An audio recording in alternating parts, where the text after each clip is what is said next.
దీనికి ప్రధానమైన కారణం ఏంది? కృష్ణానదిలో మన వాటా మనం వాడుకోకపోవడం వల్ల 811 టీఎంసీలు నికర జలాలలో చంద్రశేఖరరావు గారు స్వయంగా హరీష్ రావు గారు పోయి 512 టీఎంసీలు ఆంధ్రప్రదేశ్ తీసుకెళ్ళండి, కేవలం 299 టీఎంసీలు మాకు చాలని సంతకాలు పెట్టి వచ్చారు 10 సంవత్సరాలు. ఇలా ఉత్తమ్ కుమార్ రెడ్డి గారు మంత్రి అయినాక, నేను ముఖ్యమంత్రి అయినాక అన్ని దగ్గరలో మా అభ్యంతరాలు పెడితే వాళ్ళకు సుప్రీంకోర్టులో కూడా ఇదే వేసారు. ఆల్రెడీ తెలంగాణ ప్రభుత్వం 299 టీఎంసీలకు ఒప్పుకున్నది కాబట్టి కొత్త ట్రిబ్యునల్లో మీరు అదనంగా అడగడానికి మీకు అవకాశం లేదు, మీరు ఎట్లా అడుగుతారని ఈరోజు ఆంధ్రప్రదేశ్ వాదన తీసుకొచ్చింది. మేము చెప్పినాం అతను తప్పుడు ఆలోచనలతోని, దురుద్దేశంతో, అవగాహన రాహిత్యంతో ఇట్లాంటి సంతకాలు పెట్టిండు. వాటిని ఒప్పుకునే సమస్యనే లేదు. మాకు సహజ న్యాయ సూత్రాల ప్రకారం కృష్ణానదిలో మాకు రావాల్సిన వాటా రావాల్సిందే అని చెప్పి ఈరోజు సుప్రీంకోర్టుతో సహా ట్రిబ్యునల్ ముందు మనం వాదనలు వినిపిస్తున్నాం. వాదనలు ఒక కొలిక్కి వస్తున్నాయి. ఇది ఒక పక్కన ఉంటే మనకు నిజంగా అన్యాయం జరగడానికి 10 సంవత్సరాలు ఈ ప్రాజెక్టులను పూర్తి చేయలేకపోవడము, ఈరోజు అన్ని ప్రాజెక్టుల మీద ఆంధ్రప్రదేశ్ అభ్యంతరాలు పెడుతుంది. ఎందుకు పెడుతుంది?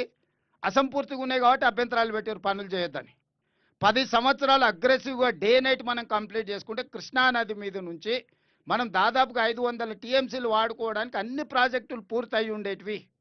ఇవాళ చంద్రశేఖరరావు ఈ ప్రాజెక్టులను పూర్తి చేయకపోవడం వల్ల, నిర్లక్ష్యం వహించడం వల్లనే ఈరోజు ఆంధ్రప్రదేశ్కి అలసైపోయింది. ఆంధ్రప్రదేశ్కి అవకాశం వచ్చింది మన మీద కంప్లైంట్లు పెట్టి మన ప్రాజెక్టులు ఆపడానికి. నిన్నగాక మొన్న మొదలు పెట్టుకున్న నారాయణపేట కొడంగల్ లిఫ్ట్ ఇరిగేషన్ కూడా ఆ రోజు నేను తెచ్చుకున్నది 2014లో.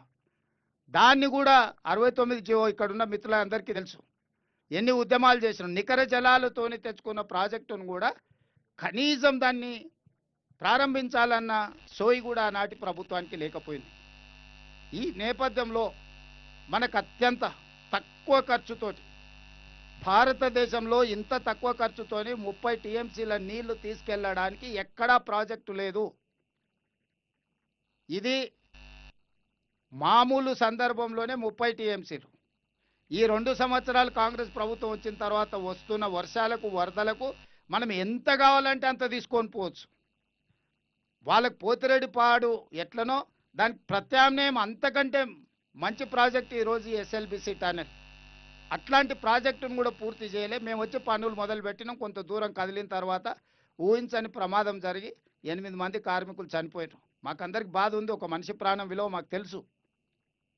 వాళ్ళ కుటుంబాలను ఆదుకునే ప్రయత్నం చేసిన ఉత్తమ్ కుమార్ రెడ్డి గారు ఆ సందర్భంలో ఇక్కడనే ఉండడం కాదు, వారు భారత సైన్యంలో పనిచేయడం వల్ల వారికి ఉన్న పరిచయాలను ఉపయోగించి ప్రధానమంత్రితో సహా ప్రతి మంత్రితో మాట్లాడి ఈరోజు భారత సైన్యంలో ఉన్న అత్యంత నైపుణ్యం కలిగిన అధికారులందరినీ కూడా ఇక్కడికి రప్పించి శాశ్వతంగా ఇక్కడ కూర్చోబెట్టి సమస్యలు పరిష్కరించడానికి ప్రయత్నం చేసినాం. ఇవాళ ఆ రోజు జరిగిన దుస్సంఘటన సందర్భంలోనే ఆర్మీ సపోర్ట్ కాదు, ఇవాళ ఈ ప్రాజెక్టును పూర్తి చేసుకోవడానికి కూడా కంప్లీట్గా ఆర్మీలో ఉన్న నిపుణులైన అధికారులను డెప్యుటేషన్ మీద తెచ్చుకోగలిగినాం. ఈరోజు ఉత్తమ్ కుమార్ రెడ్డి గారు భారత సైన్యంలో పనిచేయడం వల్ల ఇవన్నీ మనకు ప్రయోజనాలు చేకూరి ఈరోజు 20 ఏళ్ల క్రితం tunnel bore machine advanced technology, 20 సంవత్సరాల తర్వాత ప్రపంచంలో ఎంతో నైపుణ్యం మారిపోయింది, టెక్నాలజీ మారిపోయింది. ఈరోజు ఈ 9.8 కిలోమీటర్లు ఇప్పుడు బ్యాలెన్స్ ఉంది. ఆ బ్యాలెన్స్ టన్నెల్ పూర్తి చేయడానికి టన్నెల్ బోర్ మిషన్స్ పాడవడము, ఆ సాంకేతిక నైపుణ్యంతో చేస్తే ఇంకా ముందుకు వెళ్ళలేని పరిస్థితులు ఉన్నాయి. కాబట్టి నూతన సాంకేతిక నైపుణ్యంతో ఆనాడేసిన అంచనాల ప్రకారం ఈనాడు పనులు పూర్తి చేయించడానికి ప్రభుత్వం నిర్ణయం తీసుకున్నది. మొన్న మంత్రివర్గంలో వాటి అన్నిటిని ఆమోదించడం జరిగింది. దాని మీద కూడా ఆరోపణలు చేయడానికి చిల్లర ప్రయత్నాలు చేస్తున్నారు. దయచేసి హరీష్ రావు గారికి నేను సూచన చేస్తున్నా, చిల్లర మాటలు మానేయండి. మీరు తప్పులకు పాల్పడ్డారు, మీరు అప్పుల పాలు చేసిరు, తెలంగాణలో దోపిడీకి పాల్పడ్డారు కాబట్టి ప్రజలు తీసి పక్కన కూర్చోబెట్టిండ్రు.